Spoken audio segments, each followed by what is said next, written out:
안녕하세요. 오늘도 사연 살롱을 찾아주셔서 감사합니다. 사연을 보내는 저는 작은 1인 공방을 운영하고 있는 30대 중반 기혼 여성이에요. 제가 운영하는 1인 공방은 미가공 상태의 금부치와 원석 상태의 보석을 의뢰받아 직접 장신구로 가공하는 귀금속 공방이에요. 사회 초년생 시절부터 시작해서 기혼 여성이 된 지금까지 쭉 이어오고 있는 삶의 터전이기도 하고요. 저와 남편이 막 결혼 준비를 시작하던 무렵에 귀금속 공방과 예비시모에 얽힌 이야기를 해보려고 해요. 지금이나 결혼 준비를 막 했던 무렵에 그때나 저희 귀금속 공방은 홍보 같은 걸 전혀 하지 않아 아주 잘 알려져 있지는 않았어요. 하지만 아름아름 입소문을 타고 찾아오는 사모님 고객들로 몇 달씩 대기 순번은 기본이었을 만큼 내실이 충실한 공방이었죠. 저는 부잣집 사모님들인 단골 고객들과 업계 관계자로부터 마에스트로, 장인이라는 칭찬을 달고 다녔어요. 자화자찬인 것 같아서 조금 쑥스럽기도 하지만 마에스트로와 장인은 저희 노력과 정직, 그리고 실력으로 당당히 얻어낸 결과물이거든요. 암튼 삶의 터전이 귀금속 공방이니만큼 저는 늘 금부치와 보석들을 만지며 살아왔어요. 물론 그 금부치와 보석들은 고객님들이 직접 가져왔거나 저의 공방으로 배송시킨 것들이었기에 저의 물건들은 결코 아니었지만 장인이라는 이름값에 걸맞은 세공 비용만으로도 당시에 이미 저는 큰 재산을 이룬 상태였죠. 그럼에도 헛된 사치 따위를 부리는 법 없이 늘 수더분하고 검소했어요. 주 고객층인 부잣집 사모님들 중 돈 때문에 패가망신하는 사례를 익히 접해왔던 덕분이라고 할까요? 제가 결혼을 결심했던 이유도 바로 거기에 있었어요. 그런 사모님들 이야기를 종종 목격했던 저는 그럴수록 더더욱 정직과 신뢰를 철칙같이 지키며 괜한 돈 욕심을 멀리하고 살아왔는데 마침 저와 같은 가치관을 가지고 있던 남자가 덜컥 나타나 주었으니까요. 그는 요즘같이 험한 세상에 좀처럼 찾아볼 수 없을 만큼 정직하며 반듯한 남자였고 그런 남자를 놓칠 수 없다고 생각한 제가 먼저 프로포즈를 하게 되었어요. 저희 부부는 결혼 준비를 시작했어요. 당연히 저와 남편 사이에는 아무런 문제가 없었죠. 오직 행복한 결혼 생활만이 펼쳐질 것 같았어요. 대학 입시학원을 몇 개 운영하는 원장이자 갑부라고 부를 정도는 아니지만 풍요로운 삶을 누리며 사는 그런 사모님인 예비시모가 결혼을 반대하기 전까지만 해도 말이죠.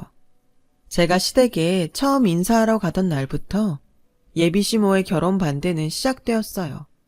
시모는 화려하지는 않았지만 단정하게 신경 써서 차려입은 저의 차림새부터 트집을 잡았죠.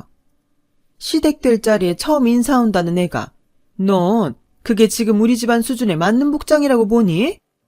아, 네. 제 차림이 불만스러운 모양이신가 봐요. 당연히 불만이지. 우리 집으로 말할 것 같으면야 대단한 부잣집 정도는 아니어도 나름 꽤 사는 집안인데. 이해합니다. 그렇게 생각하실 수 있죠. 하지만 어머님 생각처럼 시댁을 만만하게 보았기 때문은 절대 아니에요. 제가 화려한 걸 좋아하진 않지만 예의를 갖춰서 단정하게 신경 쓴 거예요. 됐고, 그런 옷은 어디서 사니? 시장바닥? 그거 싸구려 보세 맞지? 어머님이 입고 계신 명품처럼 품격 있는 옷은 아니지만 신뢰가 될 만큼 격떨어지는 복장은 아니라고 생각합니다. 하기사, 어떻게 보면 네 딴에는 나름 신경을 쓰기는 쓴 차림새의 모양이구나. 돈벌이도 안 되는 목공예품 공방이나 운영하는 처지에 거적대기나 누더기 같은 행색 말고 그래도 옷 비스꾸무리한 걸로다가 챙겨 입고 온 걸 보면 말이다. 목공의 공방이요? 아무튼 나도 들을 만큼 다 듣고 생각이 있으니 반대하는 거야. 예비시모가 결혼을 반대하는 이유는 저를 향한 두 가지 오해였어요. 첫 번째 오해는 저의 소탈한 차림새였죠. 그 차림새를 본 예비시모는 제가 돈벌이가 안 되는 일을 하고 있는 줄 안 거죠. 그만큼 친정도 그렇게 생각한 것 같았어요. 그래서 양가의 경제적 차이가 너무 심하다는 이유로 결혼을 반대했죠. 제가 귀금속 세공 장인으로서 이미 많은 재산을 축적해 놓았다는 사실은 까맣게 모르는 채로요. 예비시모의 두 번째 오해는 제가 운영하고 있던 1인 귀금속 공방에 대한 오해였어요. 저의 귀금속 공방을 목공예품 공방 정도로 오해하고 있었죠. 예비시모의 말에 따르면 저의 귀금속 공방을 이렇게 생각했다더라고요. 왜 그런 곳 있잖아요. 민가 하나 없는 국도변을 지나가다 보면 가끔 눈에 띄는 주변에 인가 하나 없이 너무 생뚱맞은 자리에 있는 데다가 장승 같은 장식물들로 가득한 분위기 탓에 저긴 뭐 하는 곳이지? 살짝 그런 곳이요. 괴팍하며 돈도 없이 가난하기만 한 장인이 목공에 평생을 바친답시고 막걸리에 취해 예술을 하는 그런 느낌의 곳이요. 물론 목공예품 공방에 대한 이야기는 전적으로 예비시모의 말을 그대로 옮긴 것일 뿐 저야 당연히 비슷한 분야에서 일하는 입장이기 때문에 목공예품 장인분들을 존중하죠. 예비시모가 잘못된 선입견으로 그렇게 말했다는 거지. 저는 목공예품 장인분들을 정말 진심으로 존경해요. 어쨌거나 저쨌거나 그날의 첫인사는 저를 향한 예비시모의 오해로 인한 결혼 반대 속에서 끝이 나버렸고 저는 예비시모가 계속 결혼을 반대하면 어쩌나 하는 깊은 걱정을 품은 채로 무거운 걸음을 돌려야만 했어요. 그런데 아니나 다를까 남편이 저를 공방에 데려다주고 돌아오기 무섭게 예비시모가 남편을 붙들어 앉혀놓고 또 결혼을 반대했어요. 제가 없는 자리이니만큼 아주 노골적인 강요였죠. 어디서 잡상이를 애인이랍시고 데려오기를. 잡상인? 누가? 그 사람이? 목공이나 하면서 사는 사람들 신세야 뻔하지. 잘 돼봤자 고속도로 휴게소 좌판에서 쌀데기 없는 것들이나 팔 것이고 그나마도 잘못되면 국도변에서 지나가는 차들이나 억지로 붙들어 세워놓고 복졸이니 주걱이니 비싸게 강매하는 잡상인 꼬라지일 것이고 어디 엄마 말이 틀렸다든? 뭔가 좀 선입견이 되게 심한 모양인데 설사 목공예품 장인이라고 쳐도 엄마 말처럼 나쁜 게 아니에요. 선입견이 아니라 엄연한 사실이야. 그러니 잡상인 같은 여자 말고 번듯한 집에서 잘 배우고 차만 찾아 다시 만나서 결혼할 생각이나 해. 결혼을 할 거면 우리 집안 수준에 맞는 자제를 며느리로 드리라고. 그만 좀 해요. 아무리 아들이라지만 막 실망감 들려고 그런다 정말. 어쩌겠니? 실망해도 별 수 없는 일인 것을. 내 눈에 흙이 들어간다고 해도 이렇게 수준 차이 많이 나는 결혼은 절대 반대니까 그렇게 알아. 내가 엄마 혹시나 돈 보고 결혼 허락할까봐 그 사람 재산 얘기 잘 안 하려고 했는데 그렇게까지 덮어놓고 반대한다면야 어쩔 수 없지 뭐. 솔직히 굳이 따진다면야 한참 모자란 쪽은 우리 집이지. 그 사람 통장에 들어있는 현금만 해도 엄마 학원이니 뭐니 내 재산까지 다 포함한 우리 집보다 훨씬 많을걸? 그리고 그 사람이 얼마나 인정받는 장인인지 알면 이런 얘기 절대 못해요. 꼴랑 목공의 공방이 돈이 있어 봤자 푼돈이나 되려고? 엄마는 학원 원장이면서 사람이랑 대화하는 태도가 왜 그래? 그런 태도로 학생들 어떻게 가르쳤지? 제발 사람 말 좀 제대로 들어요. 내가 계속 얘기했잖아. 지금도 얘기하고 있잖아. 목공의 공방 아니라니까. 아니면 어디 시골구석 한지 공방 뭐 그런 거라디? 그래봤자 거렁뱅이 신세 거기서 거기지 뭘. 일단 가서 봅시다. 직접 눈으로 보자고요. 입으로 100번 말해봤자 어차피 안 믿을 테니까. 며칠 뒤 남편이 예비시모를 직접 데리고 저의 귀금속 공방을 찾아왔어요. 예비시모의 오해와 결혼 반대를 불식시키기 위한 일종의 견학 차원이었죠. 그렇게 저희 공방에 견학 오게 된 예비시모의 눈이 도착하기가 무섭게 휘둥그레졌어요. 저희 공방에 널려있는 금부치와 보석 무더기를 직접 마주하게 되었으니까요. 더욱이 부잣집 사모님들로부터 90도 인사를 받아가며 보석 세공사로서 존중받는 저의 모습과도 직접 마주하게 되었으니까요. 그제야 비로소 저를 향한 생각이 모두 오해였음을 깨달은 예비시모는 미안하구나. 내 생각이 짧았던 모양이야. 다 내 오해였고 그 점 거듭 사과하마. 아니에요. 워낙에 사람들에게 잘 알려지지 않은 직업이라서 충분히 오해할 만한 일인걸요. 아무리 그래도 잘못은 분명 잘못이고 잘못을 했으면 당연히 사과를 해야 옳은 일이지. 그렇게 말한 예비시모는 저에게 사과했고 저의 손을 덥석 잡아 쓰다듬어 주더라고요. 마에스트로라고 그러나? 특정 분야의 장인을 지칭하는 말말이다. 난 내가 사회적으로 이만큼 인정받는 마에스트로인 줄은 꿈에도 몰랐지 뭐니. 그저 좋아하는 일, 행복한 일, 정직히 열심히 해왔을 뿐인데요 뭐. 부끄러울 일 아니야. 되려 어깨 쭉 펴고 당당해야 할 일이지. 우리 며느님의 평생의 노력을 깎아내려서 미안해. 다시는 이런 일 없도록 반성하고 또 반성할게. 어머님. 그리고 이번에는 내가 먼저 부탁하마. 이렇게 모자라고 부족한 시애미를 용서하고 내 아들과 결혼을 해주련? 그럼요. 며느리가 되어서도 지금처럼 성실하게 살도록 노력할게요. 헛된 돈 욕심에 빠져서 남편에게 피해가 가는 일 절대 없을 겁니다. 저도 약속해요. 그날 저와 남편은 자신의 행동에 대해 깊이 뉘우치는 예비시모의 모습을 보며 안도했고 예비시모가 계속 반대하면 어쩌지 싶었던 저의 고민 또한 하늘 멀리 날아가 버렸죠. 이후로도 한동안 예비시모는 훌륭하고 자애로운 시어머니의 모습이었어요. 결혼을 준비하며 난관에 부딪힐 때마다 늘 저에게 힘이 되어 주었거든요. 본인이 언제 결혼을 반대했었냐는 듯 마치 친정엄마처럼 친근하고 살갑게. 하지만 부잣집 사모님들을 주 고객으로 둔 귀금속 공방을 운영해오며 이거 하나만큼은 분명하게 알고 있었어요. 돈에 눈이 먼 사람들은 아무리 착한 척을 해봤자 착한 사람 가면 뒤로 숨겨놓은 칼날을 언젠가는 반드시 들켜버리고야 만다는 깨달음이었죠. 예비시모가 딱 그랬어요.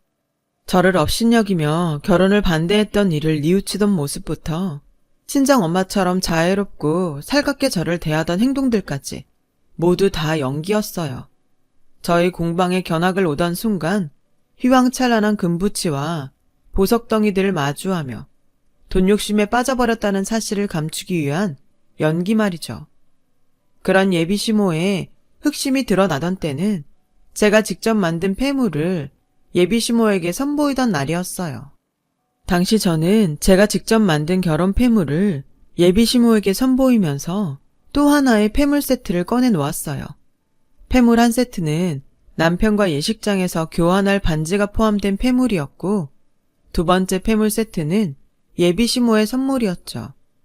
다만 재벌집 결혼식만큼 휘황찬란한 폐물까지는 아니었는데요. 바로 그 재벌집 결혼식만큼 휘황찬란한 폐물은 아니다 라는 지점에서 결혼을 반대하던 예비시모가 돈 욕심으로 인해 결혼을 찬성하게 되었다는 검은 속셈이 분명하게 드러났어요. 예비시모는 제가 꺼내놓은 두 폐물 세트에 대해 하찮다는 태도로 일관했거든요. 심지어 그 두 폐물 세트는 제가 직접 가공한 일종의 작품인데다가 너무 사치스럽지도 않으면서 격식 차리기에 훌륭한 수준의 폐물 세트였는데도 말이죠. 제가 그런 내용을 아무리 설명해봤자 예비시모는 듣는 둥 마는 둥 하더니 대뜸 솔직히 많이 불쾌하구나. 네? 며느리가 될 자리가 못 사는 가난뱅이 처지도 아니고 시댁이랑 시애미를 얼마나 만만하게 봤으면 꼴랑 이따위 하찮은 걸 폐물에 선물이랍시고 들고 오기를. 그러니까요. 그게 어머님, 다시 잘 설명하자면 보기보다는 많이 귀한 폐물들이거든요. 일종의 작품격인 폐물이기도 하고요. 가격대도 저희 결혼에 격식 차리기에는 아주 훌륭한. 공방에 널려있는 귀금속들은 전부 어디다가 꽁꽁 꼽을 쳐놓고는 겨우 이딴 걸 가져오고서는 아주 너만큼은 못 사는 시댁이라고, 너만큼 떵떵거리며 살지 못하는 시엠이라고 나를 그렇게 업신여기지 않는다면 있을 수 없는 일이야.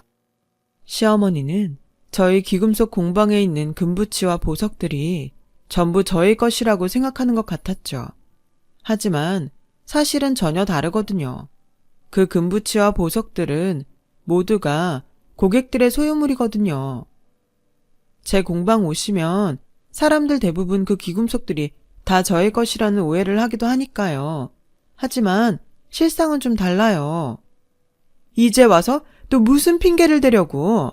내가 내 두 눈으로 똑똑히 본 것이라도 없어야 속아 넘어가지. 아니에요, 어머님. 정말이에요. 저는 세공사로서 세공 비용만 받을 뿐 세공 과정에서 발생한 금가루 먼지까지 하나하나 주인인 고객들에게 돌려줘야 하는 것이기도 하고요. 네가 시애미를 아주 바닥까지 무시하려 드는구나. 내가 이래봬도 고3들 숱하게 명문대 보낸 학원 강사 출신 원장이야.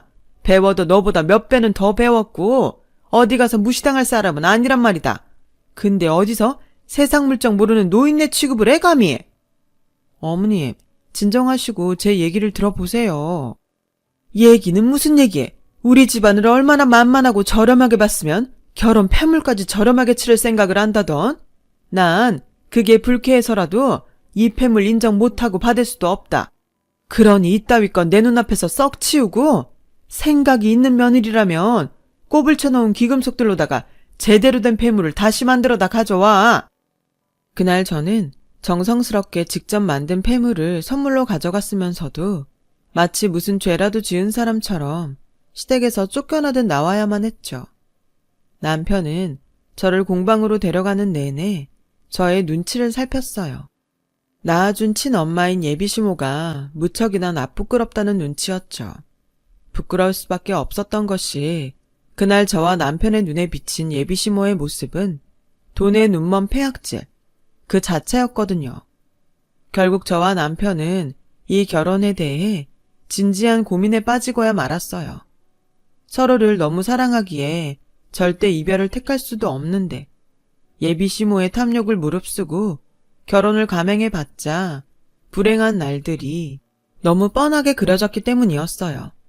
저희의 사랑을 지키자면 예비시모와 의절하고 결혼을 하는 방법밖에는 없었지만 말이 쉬워서 의절이지 함부로 그럴 수 있나요? 그런데 어느 날 저와 남편이 예비시모의 거취를 두고 심각한 고민에 빠져있던 바로 그때 예비시모가 저의 공방에 불쑥 쳐들어와 떡하니 자리에 앉더니 이번에는 훨씬 노골적인 요구를 해왔죠.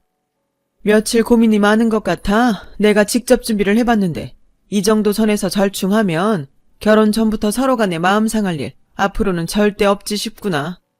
그렇게 말한 예비시모가 대뜸 들이민 종이 한 장을 보며 저는 결심했어요. 예비시모와 어쩔 수 없이 의절을 해야만 하겠다고요.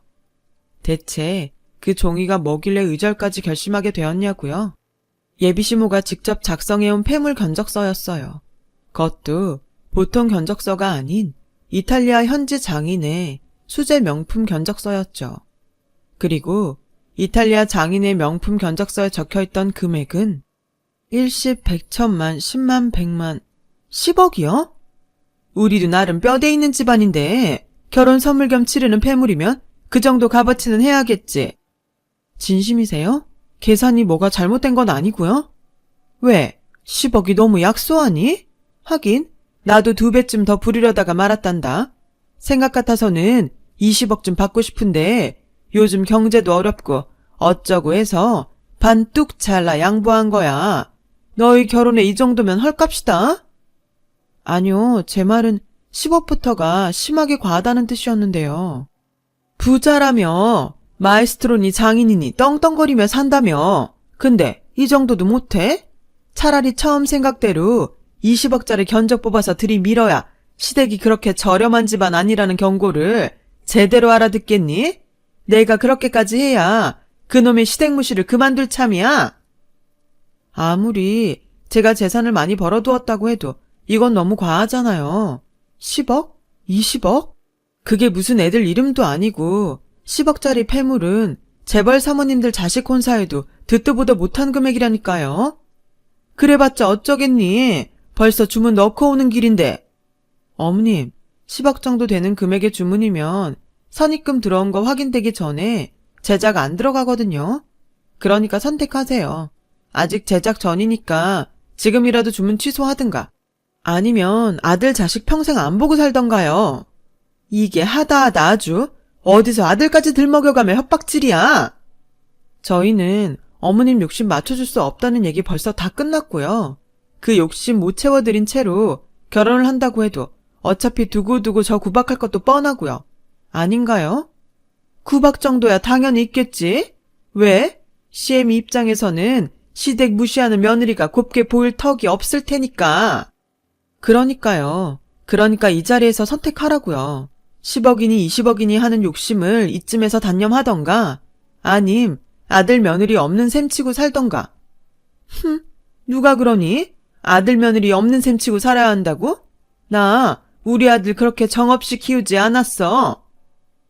바로 그때 제가 미리 연락을 해두었던 남편이 이렇게 외치며 나타났어요. 내가 그랬어. 뭐?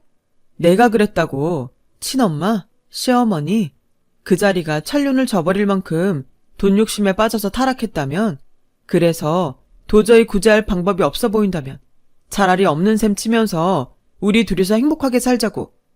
근데 지금 엄마 행동은 도저히 구제할 방법이 없어 보여. 넌 잠자코 있어. 고부 갈등에 아들 남편이 끼어들 자리가 아니야. 또 혼자서 오해하고 있네. 그렇게 모르겠어? 그렇게 눈치가 없어요? 지금 이건 고부 갈등이 아니라니까. 남의 집 귀한 부인한테 생판 남처진 아줌마가 와서 폐악질이나 부리고 있는 꼴이지. 뭐? 남?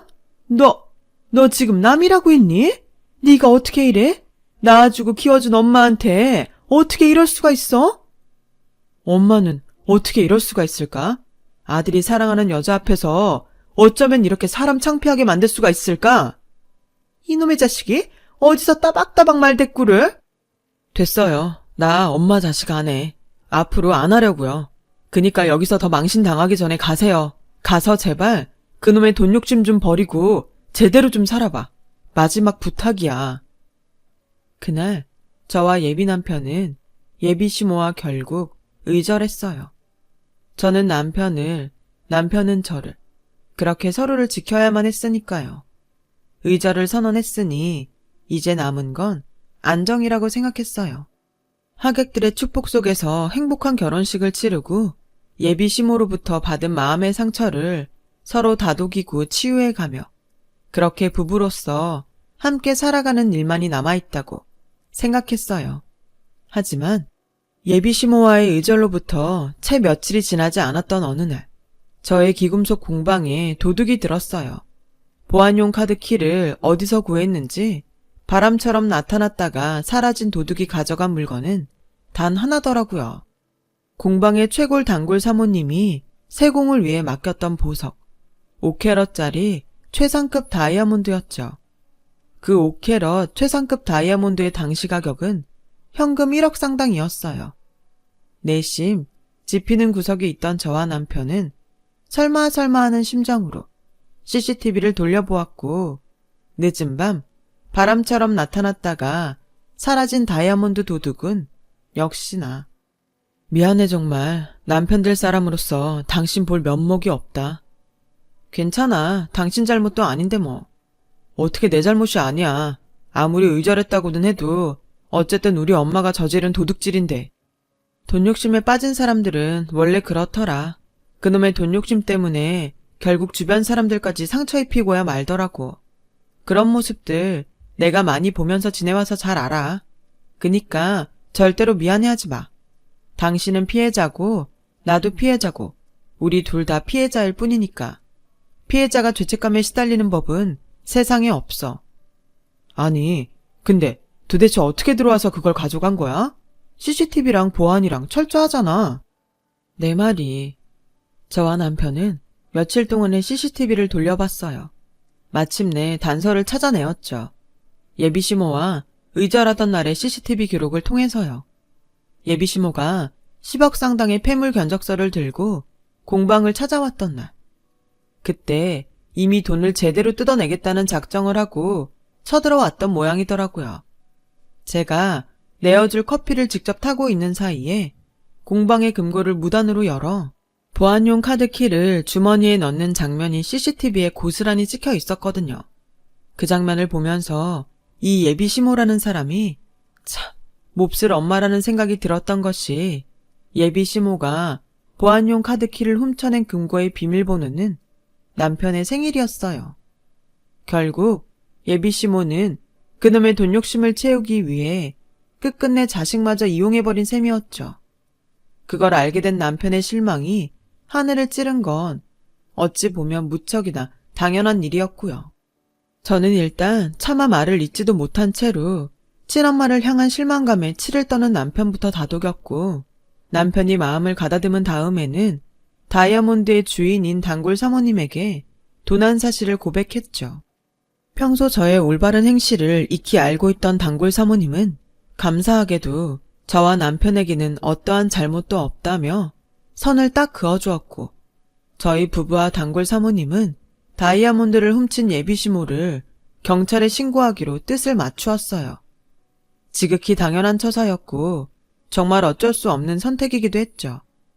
1억짜리 다이아몬드가 저희 부부의 소유물이 아닌 만큼 부득이한 처사인데다가 자칫하다가는 세공장인으로 살아온 저희 평판을 심각하게 해칠 수도 있는 일이었으니까요. 한편 경찰에 신고를 마친 저와 남편이 예비시모의 행방을 수소문하던 그때, 예비시모는 다이아몬드를 팔아치울 금은방을 찾아 거리를 전전하고 있었나 봐요.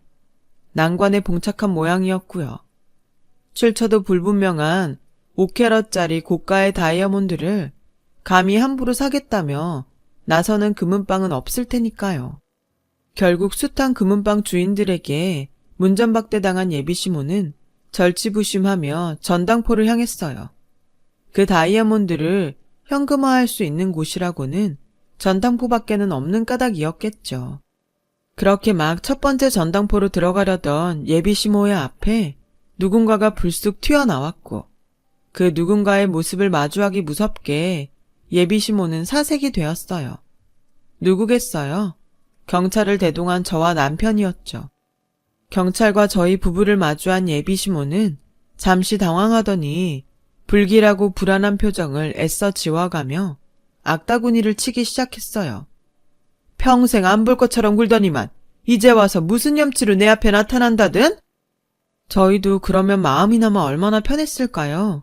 우리 눈앞에는 보이지 않을지언정 혹시나 어머님이 그놈의 돈 욕심으로부터 벗어났을지도 모른다는 희망이라도 있었을지도 모를 테니까요. 말끝마다 그놈의 돈 욕심, 돈 욕심? 내가 이래서 너를 몹쓸년이라고 했던 거야. 입만 열어대면 시댁무시에 시애미무시가 매번 정도를 넘어서서. 그만하세요. 누구 잘못이고 누가 몹쓸 사람인지는 어머님 스스로가 벌써 다 증명해버린 상황이니까. 뭘? 내가 뭘? 저희가 경찰이랑 괜히 왔겠어요? 찾아가는 금은방마다 문전박대 당했고 결국 전당포밖에 갈 곳 없는 처지라는 거 모르고 왔을까요? 생사람 잡지 말거라. 난 그냥 지나가는 길이었어. 그래요? 이 얘기를 듣고도 그냥 지나가는 길이라고 우길 수 있을까요? 어머님이 쫓겨났던 금은방 한 군데서 경찰에 제보했어요. 수상한 여자 하나가 구매 내역도 입증 안 되고 보증서조차 없는 5캐럿짜리 다이아몬드를 팔겠답시고 온 금은방을 다 쏘다니는 중이라고. 아무래도 도둑 같다고요. 혹시 도난 신고된 다이아몬드 있으면 근처 전당포에 잠복 한번 해보라던걸요? 그런 위험한 물건을 취급하는 곳은 장물압이 아니면 전당포밖에 없으니까요. 증거 있어? 증거야 널리고 널렸죠. 귀금속 취급하는 공방에서 그 흔한 CCTV 하나 안 깔아놓았을까 봐서요. 제가 말을 마치기 무섭게 탄식을 터뜨린 시모는 여전히 잘못을 뉘우칠 생각이 없다는 듯이 또 악다구니를 쳤어요. 부모 자식, 시부모 며느리 사이에 네가 어떻게 나한테 이럴 수가 있니? 어떻게 시애미를 감히 범죄자 취급을 할 수가 있어? 당신들 경찰 양반들도 마찬가지야. 시애미가 며느리 물건 좀 가져갔기로써니 멀쩡한 사람 뒤나 밟고 다니는 게 정당한 법이야? 내가 당신들 싹 다 인권유린으로 고소할 거야. 그러니까 썩 물러가서 다들 옷 벗을 각오로 기다리기나 해. 하지만 경찰들은 당신은 지금 절도 현행범으로 검거되는 거라며 계속 연행을 거부한다면 공무집행 방해 혐의까지 더해진다며 예비시모를 신사적으로 대했어요. 하지만 궁지에 몰린 예비시모의 폐악질은 그칠 기미가 보이지를 않았죠. 그래서 누차 설명했잖아요. 공방에 있는 귀금속들은 모두 다 고객들의 소유물이고 저는 세공 장인으로서 공인비만 받을 뿐 세공 과정에서 나오는 금가루 하나하나 전부 고객들에게 돌려드려야 하는 것이라고요. 그러니 절도가 맞고 어머님은 도둑질을 저지른 게 맞아요. 또 결국 지금 이 상황은 어머님 스스로가 자초한 거기도 하고요. 처음부터 돈 욕심에 빠져들지 않았다면 이런 불상사는 애초에 생기지도 않았을 거고 아들 며느리와의 인연도 스스로 끊어낸 셈이니까요. 이제 좀 알겠어요? 당신 신세 당신 스스로 망쳤다는 거. 경찰에서 예비시모가 범인이었다는 사실이 명확해지자 다이아몬드의 주인인 단골 사모님은 물건도 찾았으니 제 얼굴을 봐서 없던 일로 처리해 주시겠다고 선처를 베푸셨어요.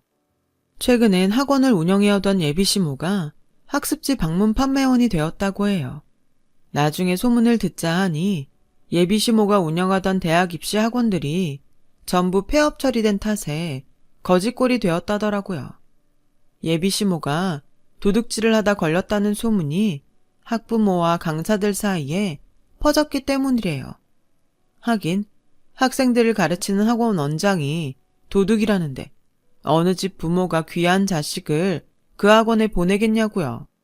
저는 귀금속 세공사로 명성을 더 떨친 덕분에 작년부터는 이탈리아 현지 장인과의 협업을 하게 되었어요. 협업을 하게 되면서 저의 몸값이 몇 배로 뛰었답니다. 그리고 얼마 전 그 이탈리아 현지 장인으로부터 본인이 직접 세공한 고가의 장신구 세트를 친정 엄마의 생일 선물로 받게 되면서 저와 남편의 아이러니는 더 커졌죠. 좀 웃긴다. 뭐가? 의절한 당신 시어머니 생일이 장모님 생일보다 빠르잖아. 그래서 만약 의절하지 않았더라면 어쩌면 지금 이 선물이 우리 엄마의 생일 선물이 될 수도 있었던 거고. 그건 그렇지. 근데 결국 자업자득 아니겠어? 돈 욕심에 눈이 멀어서 스스로 팔자를 망친 건 본인이니까. 내 말이 그놈의 돈 욕심이 뭐라고. 참. 그래서 나도 아이러니해. 하기사 덕분에 이거 하나는 더 확실하게 깨달았지 뭐. 늘 금부치와 보석을 가까이 하며 사는 만큼 헛된 욕심은 더더욱 경계해야 한다는 거. 제 이야기를 쓰면서 보니 정직하게 살아야겠다는 마음가짐을 다시금 되새기게 됩니다. 제 긴 사연 들어주셔서 감사합니다. 항상 건강하시고 번쩍번쩍 금길만 걸으세요. 모두들 행복하셨으면 좋겠습니다. 여러분, 사연 댓글에 응원과 현명한 조언 부탁드려요. 좋아요와 구독은 저에게 큰 힘이 됩니다. 오늘도 좋은 일 가득하세요.